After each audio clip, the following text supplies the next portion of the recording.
Welcome to Soft Sleep Tales, a place where timeless stories, gentle narration, and quiet atmospheres guide you toward rest. Before tonight's story begins, you are warmly invited to share where you are listening from. In the comments below, it is always a comfort to see this quiet community reaching across the world, night by night. And if these stories bring you a sense of calm, you are welcome to subscribe and join us on these peaceful journeys.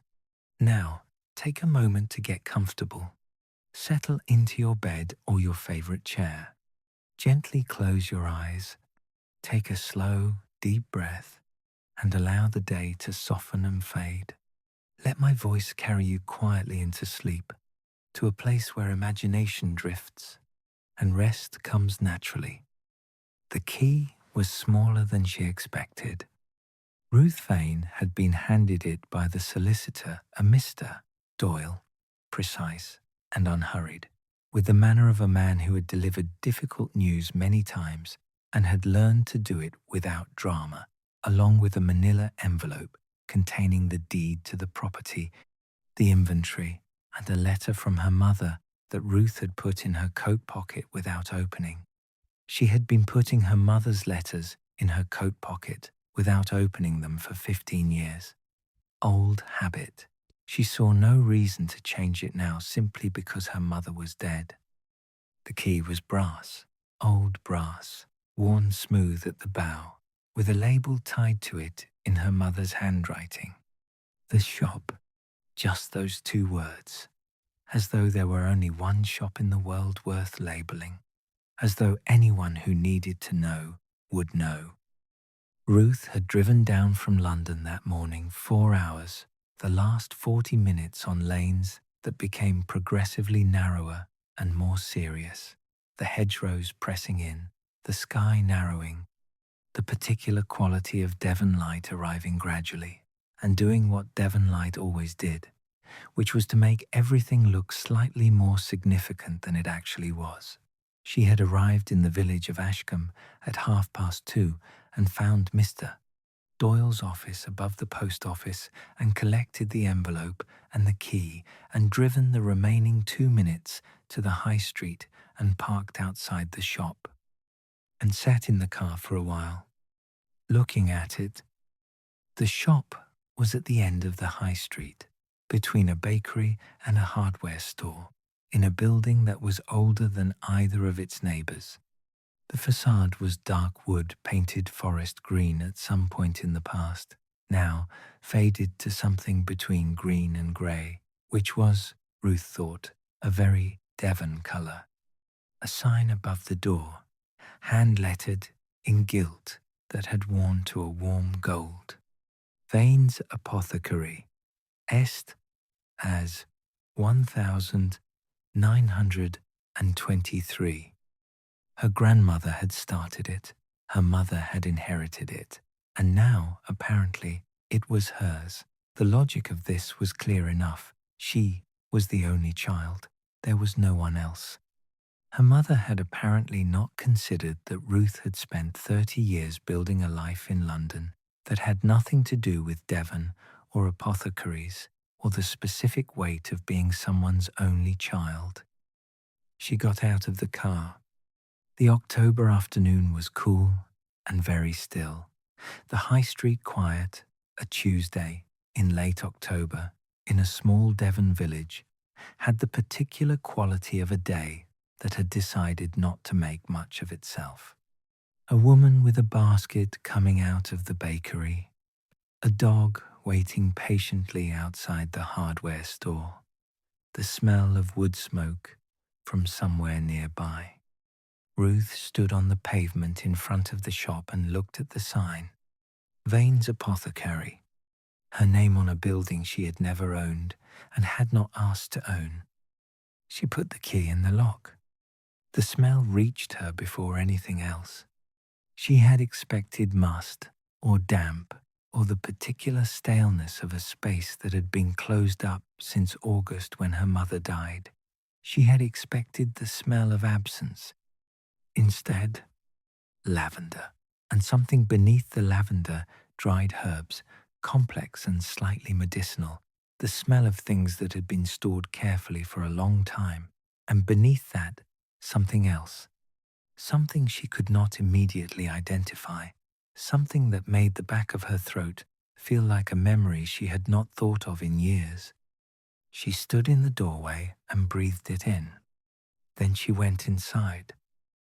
The shop was small, a single room, perhaps 20 feet by 15, with a low ceiling and exposed beams that had been there since long before anyone now living could remember.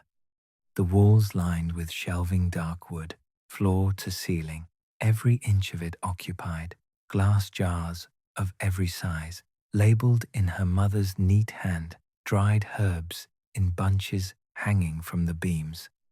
Drawers below the countertop, each one labeled. A counter of dark mahogany, worn smooth at the edges. Behind the counter, more shelving, a wooden stool, a lamp. And on the counter, a ledger, open, as though her mother had stepped out for a moment and would be back presently. Ruth stood at the counter and looked at the open ledger.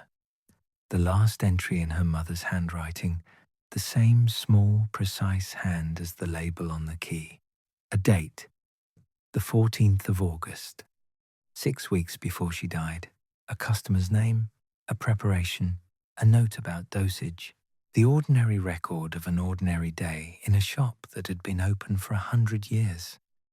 She closed the ledger gently.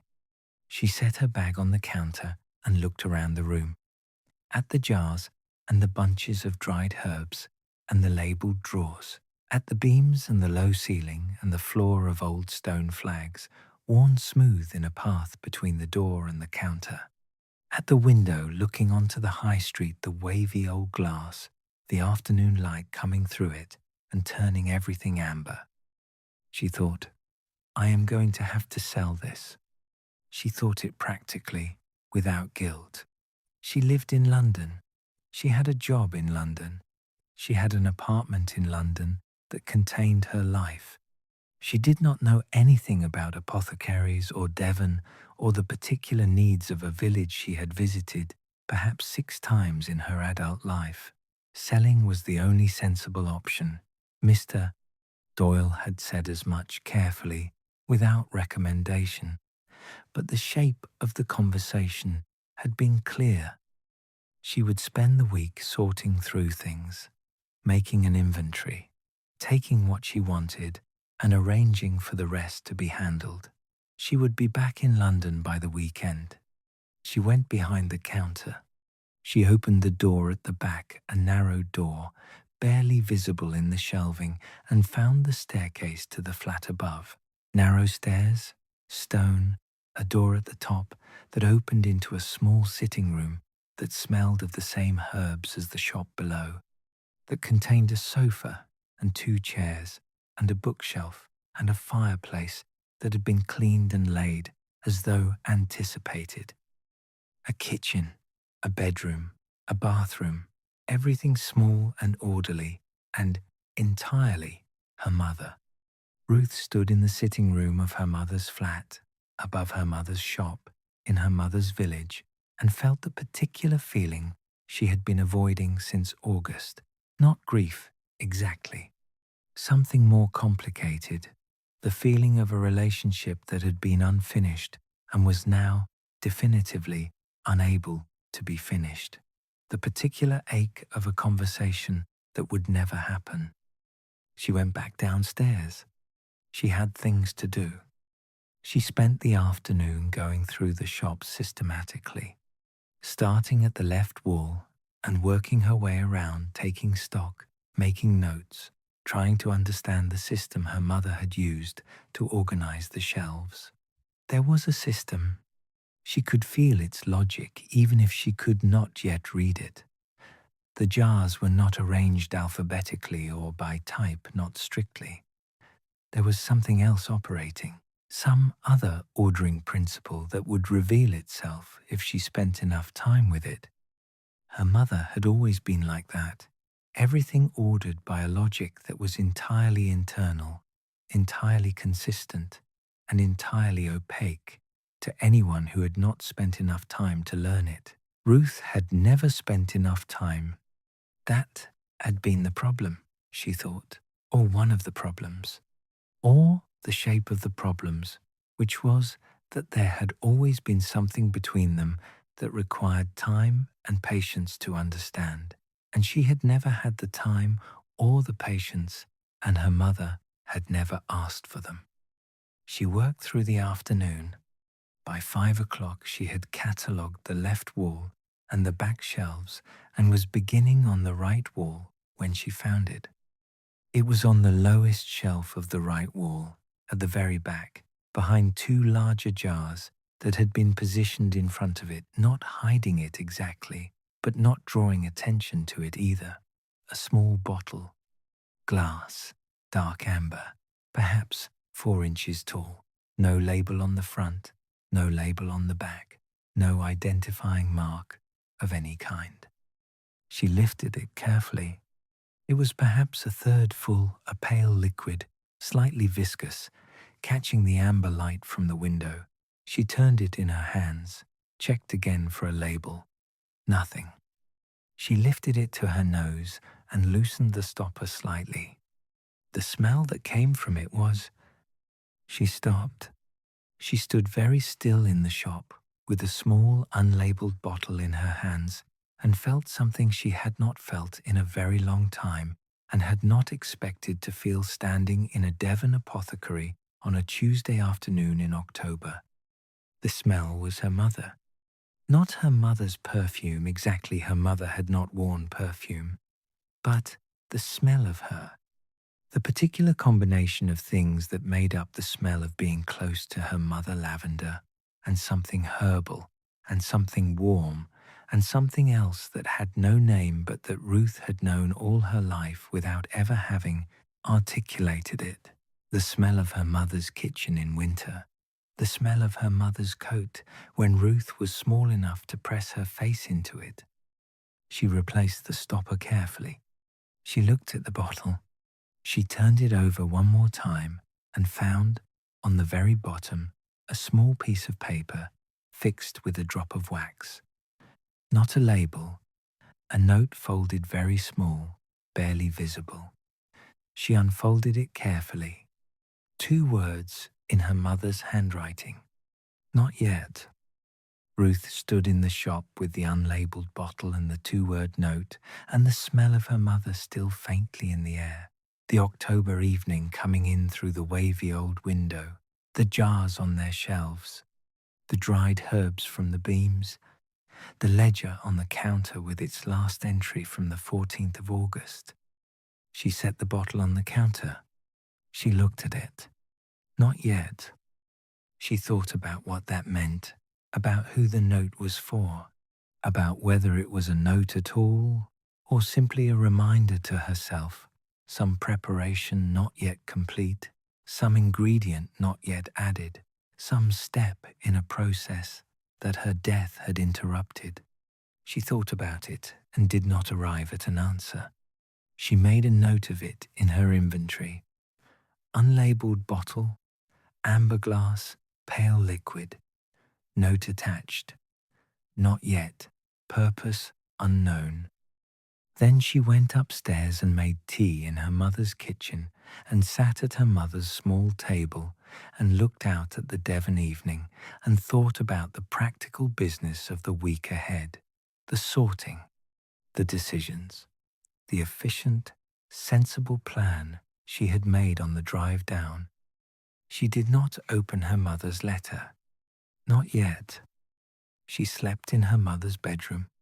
There was nowhere else. The flat had 1 bedroom and the sofa in the sitting room was too small.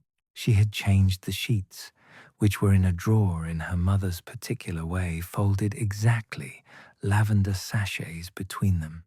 She had made the bed with the particular sheets and lain in the dark and listened to the village settling into its October night. Very quiet, quieter than London ever was. The absence of traffic and sirens, and the 1,000 ambient sounds of a city at night. Here there was only the occasional distant sound of something in the hedgerows and the low, unhurried movement of a wind that was not yet winter but was thinking about it. She thought about the bottle. She thought about the smell that had come from it, about standing in the shop and feeling, suddenly and completely, the presence of her mother in a way she had not felt at the funeral or in the weeks since. The particular way that smell could do what sight and sound could not arrive without warning, bypass every defense, go directly to wherever the grief was kept. She thought about not yet. She closed her eyes. Outside, the Devon night was very dark and very still. The shop below her quiet. The bottle on the counter, patient as everything else in this place. Patient as the jars on their shelves. Patient as the ledger with its last entry.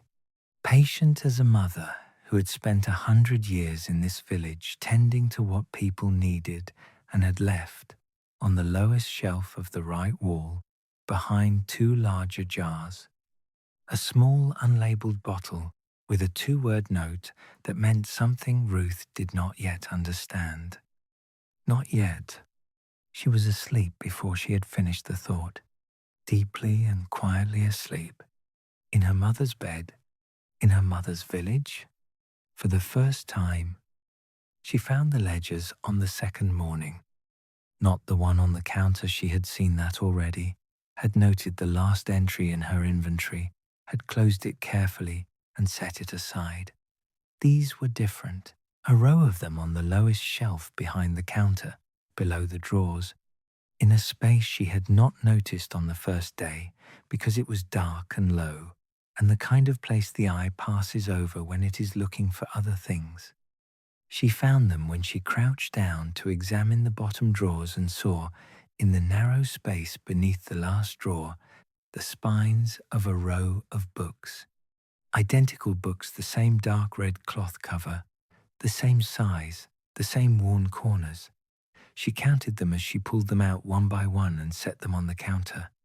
23. She opened the first. The date on the first page, 1927. Her grandmother's handwriting, large and decisive, the handwriting of someone who wrote quickly and with confidence and had no patience for uncertainty. A customer's name, a preparation, a brief note. The first entry in a record that will continue for nearly 100 years. She opened the last. The date on the first page, 2009. Her mother's handwriting, small and precise, the opposite of her grandmother's in every visual quality, but somehow equally certain. The same format: customer, preparation, note, the same record, continued.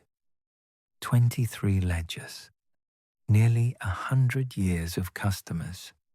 Nearly 100 years of what people needed and came here to find. Ruth stood behind the counter with the first ledger open in her hands and felt something she had not expected to feel. Not sentiment, exactly. Something more like the particular feeling that comes when you encounter evidence of a life being lived with intention over a very long time. When you see the accumulated record of daily work done faithfully, without drama, for decades, the feeling that requires you to stop and acknowledge that something serious has been happening here. She put the kettle on the small electric ring behind the counter that her mother had evidently used for tea during the working day. She made 2 cups by habit before remembering there was only one of her. She poured 1 cup away. She sat on the wooden stool with her tea and opened the first ledger at the beginning and started to read. Her grandmother had been terse. The early ledgers, 1927 through to the early 1950s, when her grandmother had retired and her mother had taken over, were records in the most functional sense. Name, preparation, dosage, date, occasionally a brief note, doing better, or needs watching, or simply good. No elaboration, no unnecessary words. The record of a woman who understood what was needed and provided it, and trusted the record to speak for itself. But even in the terseness, things were visible. The same names reappearing across years, families whose grandparents appeared in the 1930s and whose grandchildren appeared decades later. The village as a living thing, its population moving through the pages, births and marriages and illnesses, and the quiet accumulation of age visible in the changing notes beside certain names. Mrs. Hartley, 1931 for the headaches. Mrs. Hartley, 1947 for the joints. Now to Mrs. Hartley, 1953 for the sleep. And the joints and the heart? A whole life in 3 lines across 20 years. Ruth read through the morning. She moved from her grandmother's ledgers to her mother's, the transition visible immediately in the handwriting, the tone shifting from terse to something slightly more expansive. Her mother had added notes. Not many. She was not a woman who used words carelessly, but more than her grandmother. Brief observations beside certain entries. Seems better this week. Or, worried about the husband, won't say so. Or simply brave. Ruth stopped at that one. It was beside the name of a woman Ruth did not recognize, Eleanor Marsh, 1984, a preparation for pain, and beside it, in her mother's hand, brave. One word. She thought about her mother choosing that word, about what she had seen in Eleanor Marsh that had warranted it, about the particular quality of attention that was required to see bravery in someone who came in for a preparation for pain and not say anything about it and write it down instead. She thought about her mother seeing things and writing them down. She had not known her mother did this. At noon, Mrs. Calloway came. Ruth had heard the bell above the door and looked up from the ledger she was reading to find a woman of perhaps 70 standing in the shop, looking around with the expression of someone who has come to a familiar place and found it slightly different from how they left it, which it was. Ruth had moved things, had rearranged certain jars in her cataloguing, had altered the careful order of the counter. "You must be Ruth," the woman said. She said it without preamble, without the usual social machinery of introduction, simply as though she had known Ruth was here and had come to confirm it. "Yes," Ruth said. "I'm Margaret Calloway. I've been coming here since 1962. She said this the way people state credentials, as though 60 years of custom established something that needed establishing. "I knew your mother very well." Ruth came out from behind the counter. Mrs. Calloway looked at the shop with the particular attention of someone who notices what is different and says nothing about it. Then she looked at Ruth with the same attention. "She talked about you," she said. "Did she?" Ruth said it carefully. Not a question exactly. The tone of someone who is neither inviting nor closing a conversation. Often. Mrs. Calloway looked at the counter, at the unlabelled bottle, which Ruth had left there because she had not decided where else to put it. "I see you found that." Ruth looked at the bottle. Then at Mrs. Calloway. "Do you know what it is?" Ruth asked. Mrs. Calloway picked up the bottle. She held it the way someone holds a thing they have seen before, with familiarity, without the careful uncertainty of the unfamiliar. She looked at the note on the bottom. "Not yet." She set it down again. "I know she made it," she said. "I don't know what's in it." She never said. She looked at Ruth steadily. She said, "You'd know what to do with it when the time came." Ruth looked at the bottle. "I don't know what to do with it," Ruth said. "No," Mrs. Calloway said. "Not yet." She bought a small jar of something for her joints, found it herself on the shelf without needing to ask, with the ease of someone who has been coming here for 60 years and knows exactly where everything is kept. She paid in exact change. She paused at the door. "Don't sell it too quickly," she said. "Not an instruction, an offering. The way people offer things they know from experience to people who are still learning it. Give it a week. She left. The bell above the door settled back into silence. Ruth stood behind the counter and looked at the unlabeled bottle and thought about not yet, and about time coming, and about a woman who had been coming to this shop since 1962 and knew exactly where things were kept. Had said your mother talked about you often in the tone of someone stating something that ought to be comforting and was, despite everything, slightly comforting. She went back to the ledgers. She found herself in the ledgers in the afternoon.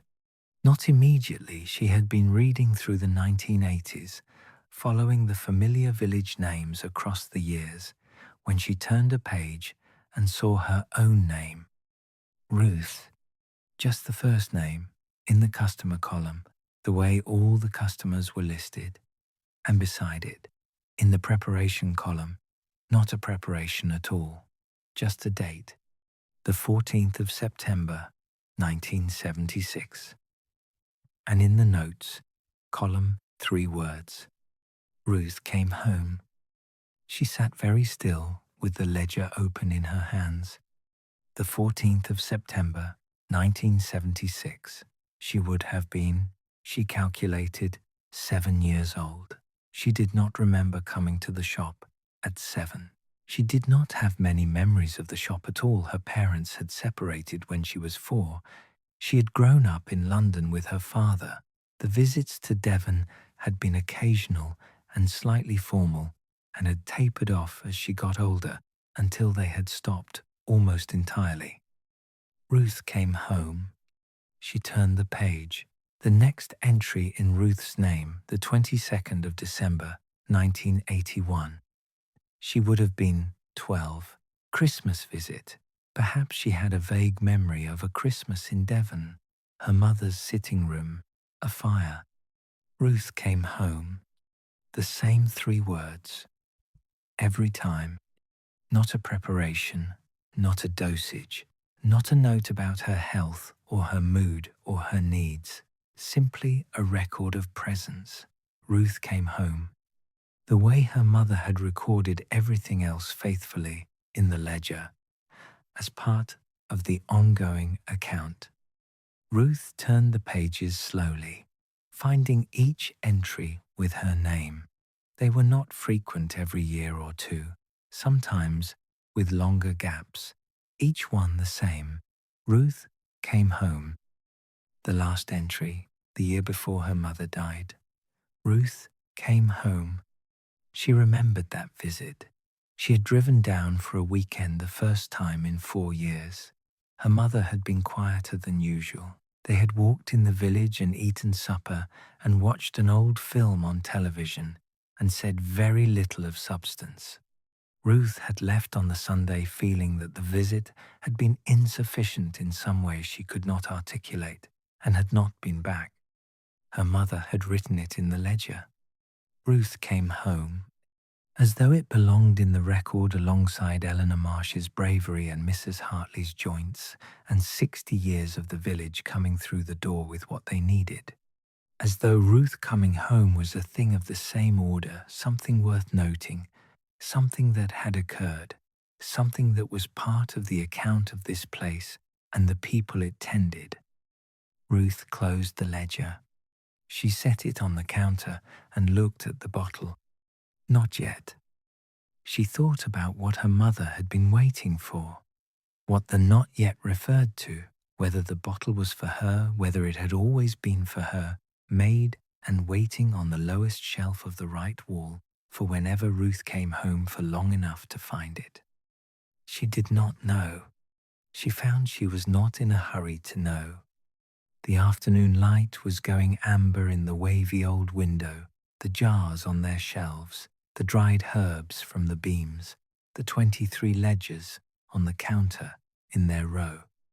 She thought about 100 years of people coming through this door with what they needed and finding it here. About 2 women, her grandmother and her mother, spending their lives in this room, knowing what the village needed and having it ready. About the particular kind of knowledge that required staying. That could not be learned quickly or from a distance. That required showing up, day after day, and paying attention. She thought about how little she had stayed. She thought about this without the sharp edge of guilt, which surprised her, more with the particular feeling of understanding something you had not understood before, something that required seeing clearly before you could decide what to do with it. She went upstairs and made supper.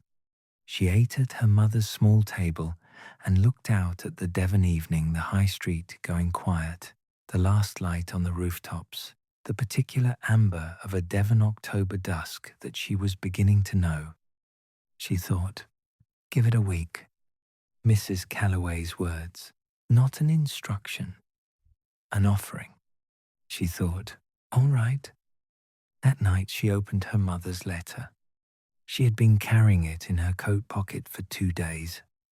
She had taken it out twice and put it back.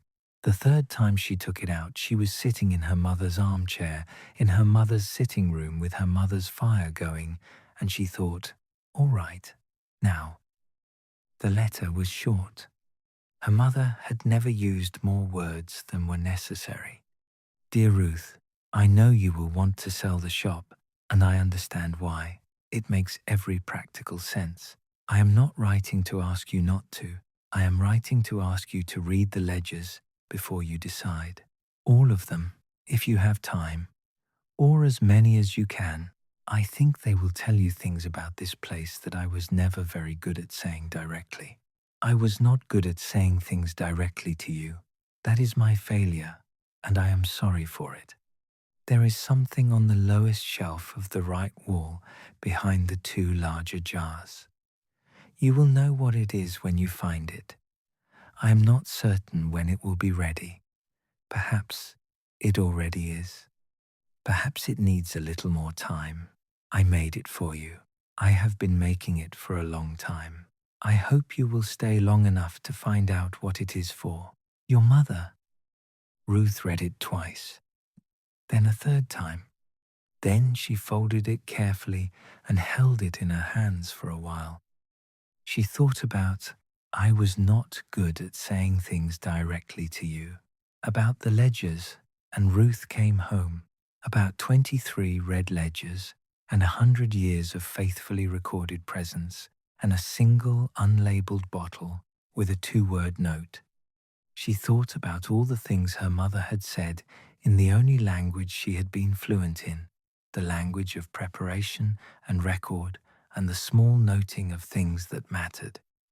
The language of this shop and these shelves and these jars, and a ledger entry that said brave beside a woman who had come in for something for pain. She thought, I have been reading her wrong all my life. She thought it without anger, with something quieter, the particular feeling of a correction made too late to change anything, and also not too late because she was here, and the ledgers were here, and the bottle was downstairs on the counter. And whatever not yet meant, it had not yet expired. The fire crackled. Outside, the Devon night was very still. She sat in her mother's chair with her mother's letter in her hands and let the fire do its work, and let the village do its work outside, and let the shop below do whatever shops do in the night, settle and breathe and hold what they hold. She went to bed late. She lay in the dark and listened to the quiet, and thought about a bottle on a counter downstairs, waiting, as it had always been waiting, with the patience of something made for a specific purpose, by someone who had known for a long time that the purpose would eventually arrive. On the third morning, she opened the shop, not because she had decided to, not because she had made any plan that included opening the shop. She had come downstairs to continue her cataloguing and had stood behind the counter looking at the door and had thought about Mrs. Calloway coming in the day before and finding the jar she needed without being asked, and had thought about 60 years of people coming through that door knowing what they needed and finding it here, and had turned the sign from closed to open. Then she had gone behind the counter and made her tea and waited to see what happened. What happened was that 7 people came in over the course of the morning. Not all at once. The village had its own pace, its own rhythm of who came when and for what, and Ruth was beginning to feel the shape of it, even if she did not yet understand it. The first customer came at 9, a man of perhaps 60, who asked for something for his wife's headaches with the ease of someone who had made this request many times. Ruth found it on the shelf where her instinct told her it would be. Her cataloguing had given her a rough map of her mother's system, and he paid and left and thanked her in the matter-of-fact way of someone who expects to be helped and has been. The second customer came at 9:30, a young woman with a small child who sat on the floor and looked at the lowest jars with the focused interest of a 2-year-old encountering interesting objects. The young woman asked about something for sleep, for herself, not the child, she said, and smiled briefly and without embarrassment. Ruth found it. The young woman paid and gathered the child from the floor and left. By noon, Ruth had helped 7 people. She had found what 6 of them needed without asking more than a question or two. Her cataloguing and the logic of her mother's system, which was becoming clearer the more she moved through it, had given her enough. The 7th, a teenager who had come in with the slightly defensive manner of someone who is not certain they will be taken seriously, had required more conversation. He wanted something for anxiety. Not phrased that way, phrased circuitously, with the self-protective vagueness of someone who has learned that saying what they need directly sometimes leads to being told they should not need it. Ruth had listened. She had not filled the silence he left with reassurances or redirections. She had simply listened until he had said what he meant, and then she had gone to the shelf and found what her mother kept for this and explained what it was and how to use it and sent him away with it in a small paper bag. After he left, she stood behind the counter and thought about listening, about how much of what people needed was simply to be heard before they could be helped. Her mother had understood this. She could see it in the ledger notes, the brief observations beside certain names that showed she had been paying attention to something beyond the stated request, the not said things, the things carried alongside the thing asked for. She thought, she was good at this. She had not known her mother was good at this. In the afternoon, she went back to the ledgers. She had developed a practice mornings in the shop when she opened it, which she had apparently decided to do without quite deciding it, and afternoons reading, moving through the red ledgers in order, following the village through the decades, the names accumulating, the patterns becoming visible. She was in the 1990s now, her own name appearing more rarely, the gaps between visits stretching longer as she got older and her London life got fuller and Devon got further. Ruth came home, the entries spaced years apart, and between them the village continuing, coming through the door, being helped. She found an entry from 1994 that stopped her. A name she recognized, her father's name, Thomas Vane. Her parents had separated when she was 4, but her father had apparently come to Devon at some point. She had not known this, had not known her father and her mother had been in the same village at any point after the separation. The preparation beside his name was something for the back, which her father had always had trouble with. The note beside it came for Ruth, good man. Ruth read this and sat very still. Came for Ruth. Her father had come to Devon for her, to this shop, and her mother had noted it not with bitterness, not with any apparent complexity, simply with the same precise observation she gave to everything. Came for Ruth, good man. She thought about her parents, about the separation and the years after it, and the way her mother had existed in her life as a distant and slightly formal presence, connected to a place Ruth did not live and a life Ruth did not share, about how much she had assumed about coldness, about distance, about the shape of her mother's feelings from evidence that she was now seeing differently. Not coldness, a different language. She was beginning to understand the language. Mrs. Calloway came again on the fourth day, not for anything from the shelves this time. She came in the late afternoon when the shop was quiet, and she sat in the wooden chair that Ruth had found in the back room and placed beside the counter. She had noticed that her mother had a chair there, from the marks on the floor, and had restored it to its place, and she talked. Not about anything specific, the way people in small places talk when they have known each other long enough to not need a subject moving from one thing to another with the ease of a conversation that has been going on for years and does not require introduction or conclusion. The village, the autumn, the man who had fixed the church roof badly, the woman on the hill who kept bees and had exceptionally good honey, and occasionally, sideways, her mother. Not directly, she was too careful for that, too respectful of whatever Ruth was working through, but present in the conversation as people are present when they have been part of a place for a long time, woven in. She worried about you, Mrs. Calloway said at one point, not accusingly, simply, the way she said most things. I know, Ruth said, which was not true. She had not known, or had not let herself know, but she was beginning to know. She was proud of you. Ruth looked at the jar she was relabeling, a task she had found necessary and had been doing in the quiet moments. Some of her mother's labels had faded. She never said so. No, Mrs. Calloway agreed. She wouldn't. A pause, but she said it in here.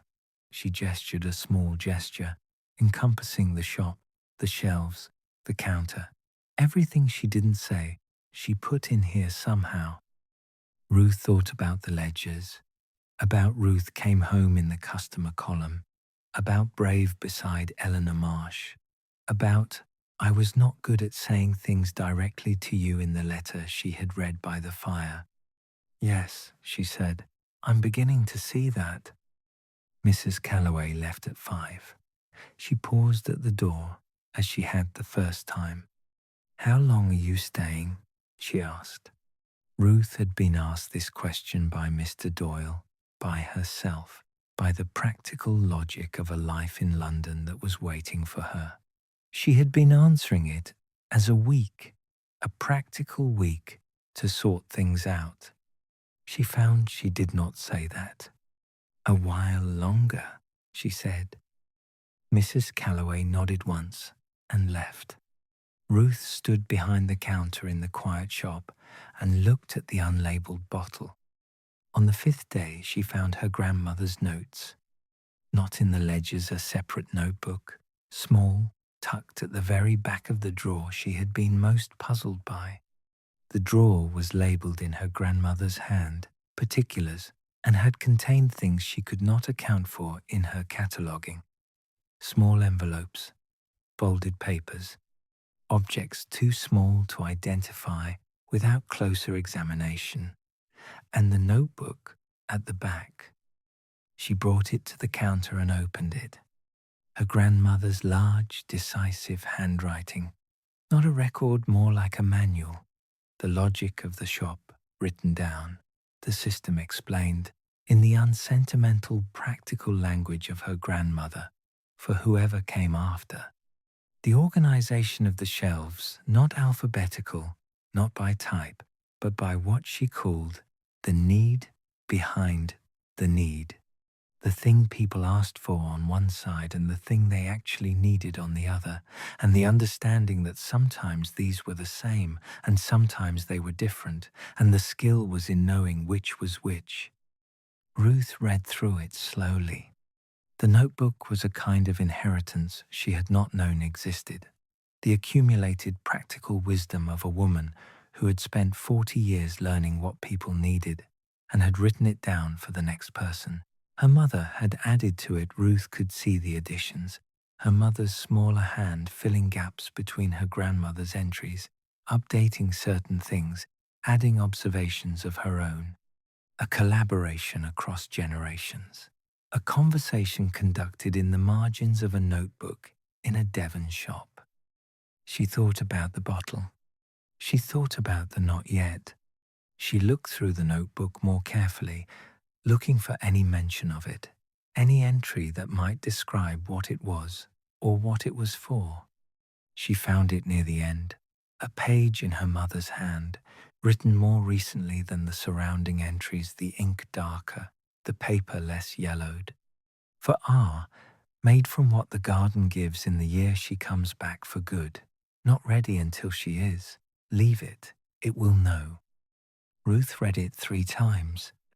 For R, made from what the garden gives in the year she comes back for good, not ready until she is. She set the notebook down. She looked at the bottle on the counter, the pale liquid inside, slightly viscous, the light through the window turning it amber. She thought about comes back for good, about the difference between coming for a week and coming back for good, about what she had been telling herself this week was, and what it was beginning, quietly and without fanfare, to feel like. She thought about London, about her apartment and her job and the life she had built there. She examined these things carefully, the way she had been examining everything this week, trying to see them clearly rather than as she was accustomed to seeing them. She thought about the shop, about 7 people on the first morning, and the teenager with anxiety and Mrs. Calloway, and 60 years of Ruth came home in a ledger and a notebook that was a conversation between her grandmother and her mother, waiting for her to join it. She thought about not ready until she is. She looked at the bottle. She thought, I am almost ready. She was not certain how she knew this. She simply knew it, the way she had known certain things this week, the location of jars on shelves, the meaning of her mother's system, the shape of a conversation that needed listening before it needed answering, things that arrived without announcement, things that turned out to have been there all along.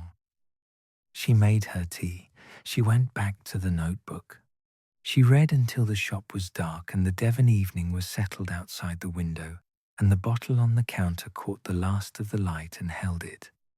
On the 6th evening she walked in the village. She had been walking every evening, short walks, the lane behind the shop, the path up to the church, the edge of the village where the fields began, learning the geography of the place the way you learn a new thing when you stay somewhere long enough through the body, through repetition, until the turns become automatic and the landmarks become known and the place begins to feel less like somewhere you are visiting and more like somewhere you are. The October evening was cold and clear, the sky very dark by 6 o'clock, the stars appearing, the village quiet, the particular Devon quiet she was learning to live inside rather than simply endure. The smell of wood smoke from the houses, the occasional light in a window, a cat on a wall, regarding her with the complete indifference of a cat that has been on this wall for years and will continue to be on it long after she has gone. Or not gone. She walked past the shop, looked at it from the outside, the sign, the window with its wavy old glass, the forest green door, Vane's Apothecary, Est 1923. Her grandmother's name, her mother's name, her name. She thought about names on buildings, about what it meant to have your name on something that had been here for 100 years. Not ownership exactly, more like responsibility, like being part of something that was larger than yourself and older than yourself and would, if properly tended, continue after yourself. She stood outside the shop for a while in the October dark. Then she went inside. She did not turn on the main light. She lit the lamp on the counter, the small lamp her mother had used, the one that gave the shop its evening quality, warm and amber, and entirely different from the daylight shop. She stood at the counter and looked at the room in the lamplight. The jars on their shelves glowing faintly, the dried herbs casting their complicated shadows on the ceiling, the ledgers in their row, the notebook and the bottle, the pale liquid catching the lamplight and turning it gold. She picked up the bottle. She held it in both hands the way she had on the first day. She loosened the stopper. The smell that came from it was the same as before her mother, unmistakably, the particular combination of things that made up the smell of her, but fuller now, more itself, as though the week had done something to it, as though whatever it was waiting for had been, in some part, given to it. She held it for a long time. Then she replaced the stopper and set the bottle back on the counter. Not yet, but closer. She stood in the lamplight of her mother's shop and felt, moving through her quietly, something she had not felt in a long time and had not expected to feel this week. Not grief, not its absence either. Something that contained both and was larger than both. The particular feeling of understanding a person you have lost, of finding, after the loss, the language they were speaking all along, of realizing that the conversation was never over, that it had simply been waiting for you to learn enough to hear it. She turned off the lamp. She went upstairs. She made her tea. She sat in her mother's chair by her mother's fire and looked at the room that was becoming, slowly and without announcement, simply the room. And she thought about tomorrow, about opening the shop, about the ledger she would add an entry to, about what she would write in the customer column.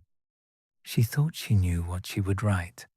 She thought her mother had known it too, had written it in a notebook at the back of a drawer in the language she was fluent in. Not ready until she is. Leave it. It will know. On the 7th morning she called London. Not her employer, that conversation could wait, and she already knew roughly what it would contain. She called her friend Sarah, who had known her for 20 years, and who had the particular quality of a person who listens without filling the silence with their own response before you have finished.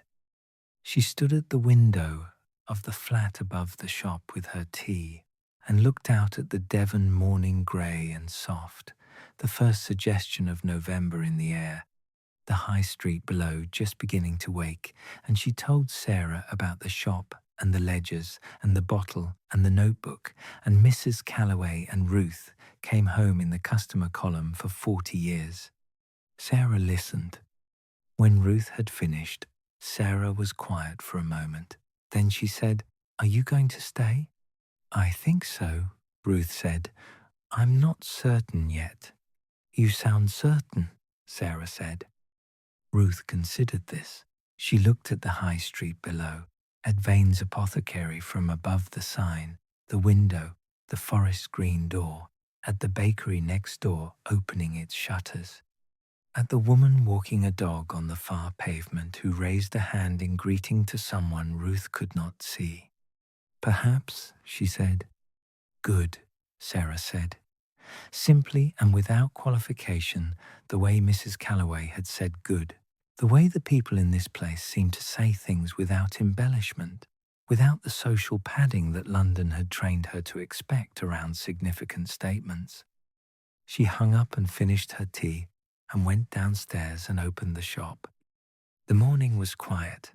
2 customers before 10, a man for something for his digestion, a woman for something she described as nerves in the careful way of someone who considers nerves a slightly embarrassing thing to have. Ruth helped, both without difficulty. Her mother's system was clear to her now. She could move through the shelves with the beginning of confidence, the logic of the need behind the need, making itself felt in her hands as much as her mind. At 10:30, she sat behind the counter with the grandmother's notebook and read the sections she had not yet read. The later editions, her mother's hand filling the margins and the blank pages at the back with 40 years of her own observations. The system deepening as it went, the understanding of what the village needed becoming more precise with each decade. She read about the garden. There was a garden behind the shop. She had seen the door to it but had not gone out. A small walled garden, the notebook described, where her grandmother had grown the plants she most commonly needed. Her mother had continued it, tended it every morning before opening. The garden as part of the shop, not separate, not recreational, but working, the source of certain preparations that could not be bought and had to be grown. Ruth put the notebook down and went to the door at the back of the shop.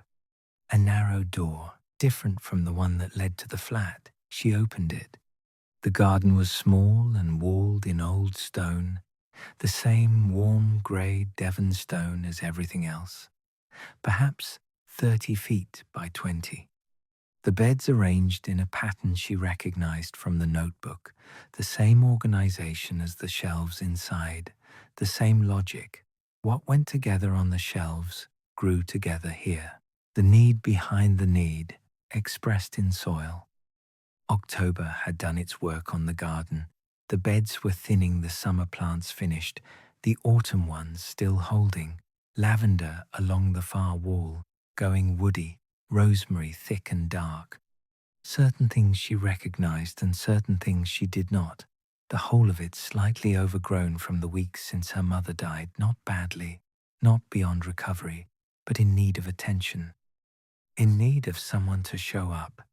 She stood in the garden in the October morning and breathed in the cold air that smelled of lavender and something earthy and the particular smell of a working garden at the end of its season. The smell of things that had been tended and were waiting to be tended again.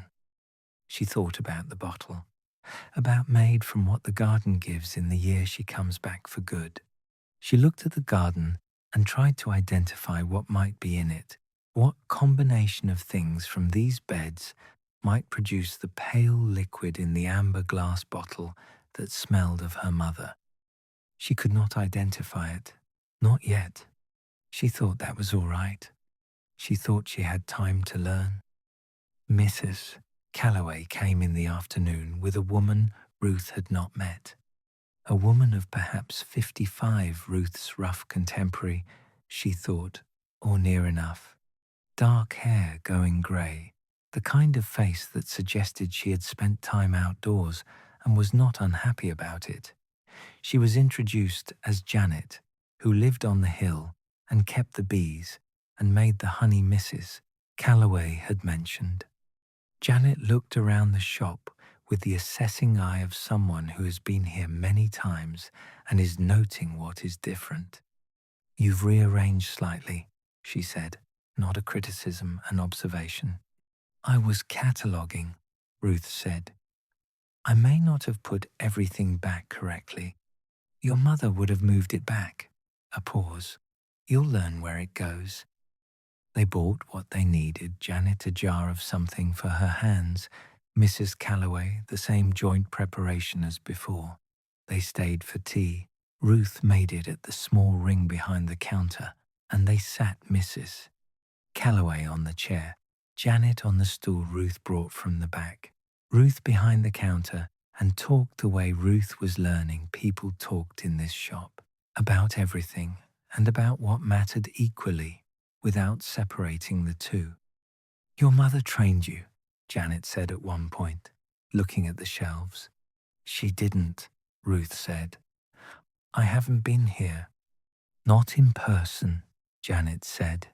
She said it without particular emphasis, as though it were simply true and did not require defending. "But she talked about you. She knew what you were like. She arranged things for you." Ruth thought about the ledgers, about the notebook, about a bottle on the lowest shelf behind two larger jars, about a letter in a coat pocket carried for 2 days before being opened. "Yes," she said, "she did." After they left, Ruth stood for a while in the quiet shop, the afternoon light through the wavy window, the jars in their places, the bottle on the counter. She thought about being trained without knowing it, about what it meant to be prepared for something by someone who understood it better than you did and knew you well enough to know what you would need even if you didn't. About her mother reading her in the way her mother read everything carefully over a long time, noting what was there.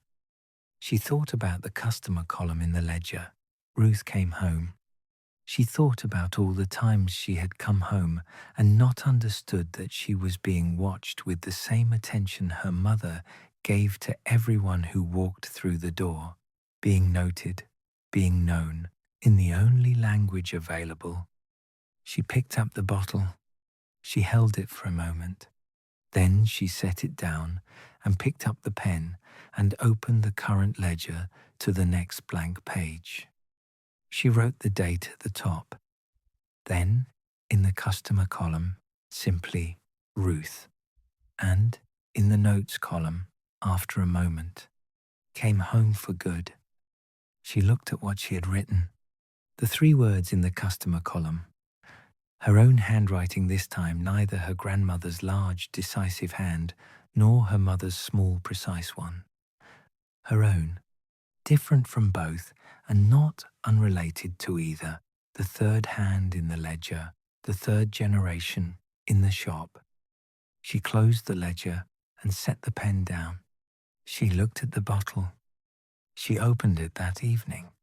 Not ceremonially, there was nothing ceremonial about it. She was sitting behind the counter after closing, the lamp lit, the shop quiet, the Devon night outside the window. She had been reading the notebook again. She had reached the last pages, the most recent editions in her mother's hand, the pages that felt closest to the present. She had set the notebook down and looked at the bottle and thought, now. She loosened the stopper. The smell came up immediately, fuller than before, more itself, the pale liquid, having become over the week, whatever it was, always becoming, her mother, the kitchen in winter, the coat when she was small, the particular combination of things that had no name because it was not a thing that needed naming. It was simply the smell of being known by someone who had known you all your life in the particular way of someone who watches carefully and says little and puts what they observe in the ledger because that is the language they have. Ruth sat with the open bottle for a long time. Not drinking it, she did not know if it was meant to be drunk. Not doing anything with it, simply holding it open and letting the smell be what it was. A preparation made from what the garden gives in the year she comes back for good, made for her, waiting for her, patient as everything in this place had been patient, the shop and the ledgers and the notebook and the chair by the counter and the open ledger on the last day and the letter in the envelope carried in a coat pocket for 2 days. All of it patient, all of it waiting. All of it, her mother saying, in the language she was fluent in, what she had not been good at saying directly. Ruth set the bottle down carefully on the counter. She looked at it in the lamplight, the pale liquid amber now in the warm light. The small note on the bottom, "Not yet," which had been true and was true no longer, which had been waiting for exactly this, for Ruth to be in the shop in the evening, after writing, came home for good, in the customer column, in her own hand, for not yet to become now. She thought about her mother making it, standing in the garden in the early morning, the way she stood in the shop every day with the same attention, the same faithfulness, gathering what was needed, knowing what it was for, even if it was not ready yet, even if the person it was for had not yet arrived. She thought about the patience of that, about choosing to make a thing for someone who might not come for years, who might not come at all, and making it anyway, carefully, from the garden, in the particular year, whenever that year turned out to be, when the coming back happened, trusting the bottle to wait, trusting the shop to hold it, trusting the right moment to know itself. She thought, she trusted me, not with the trust of someone who is certain, with the trust of someone who makes the preparation anyway and puts it on the shelf and writes "not yet" on the bottom and leaves it for the finding. The trust of a person who loves someone they cannot reach directly and does what they can in the language they have. Ruth sat with the open bottle until the lamp needed trimming. Then she trimmed it and sat a while longer. Then she replaced the stopper gently. She did not put the bottle back on the lowest shelf of the right wall. She put it on the counter in the center, where it could be seen, where she would see it every morning when she came downstairs and opened the shop, not as a reminder of anything, simply as a presence. The way the ledgers were a presence, and the notebook was a presence, and the open ledger on the counter on the first day had been a presence. The way her mother was a presence in this shop, not gone, not there, simply present in the way of someone who has given their life to a place and whose life the place has kept. She went upstairs. She made her tea. She sat in the armchair by the fire, her mother's chair, which was becoming her chair, and she looked at the room, at the shelves of books, at the fire, at the window showing the Devon night outside, at the room that was her mother's and was now hers and was the same room. She thought about tomorrow, about opening the shop, about the ledger and the notebook and the garden that needed tending before winter, about Mr. Doyle and the practical matters of transfer and ownership, about her apartment in London and the things in it that would need to be dealt with, about the particular logistics of a life being moved from one place to another, not dramatically, not all at once, simply, incrementally, in the way that lives actually move when they move.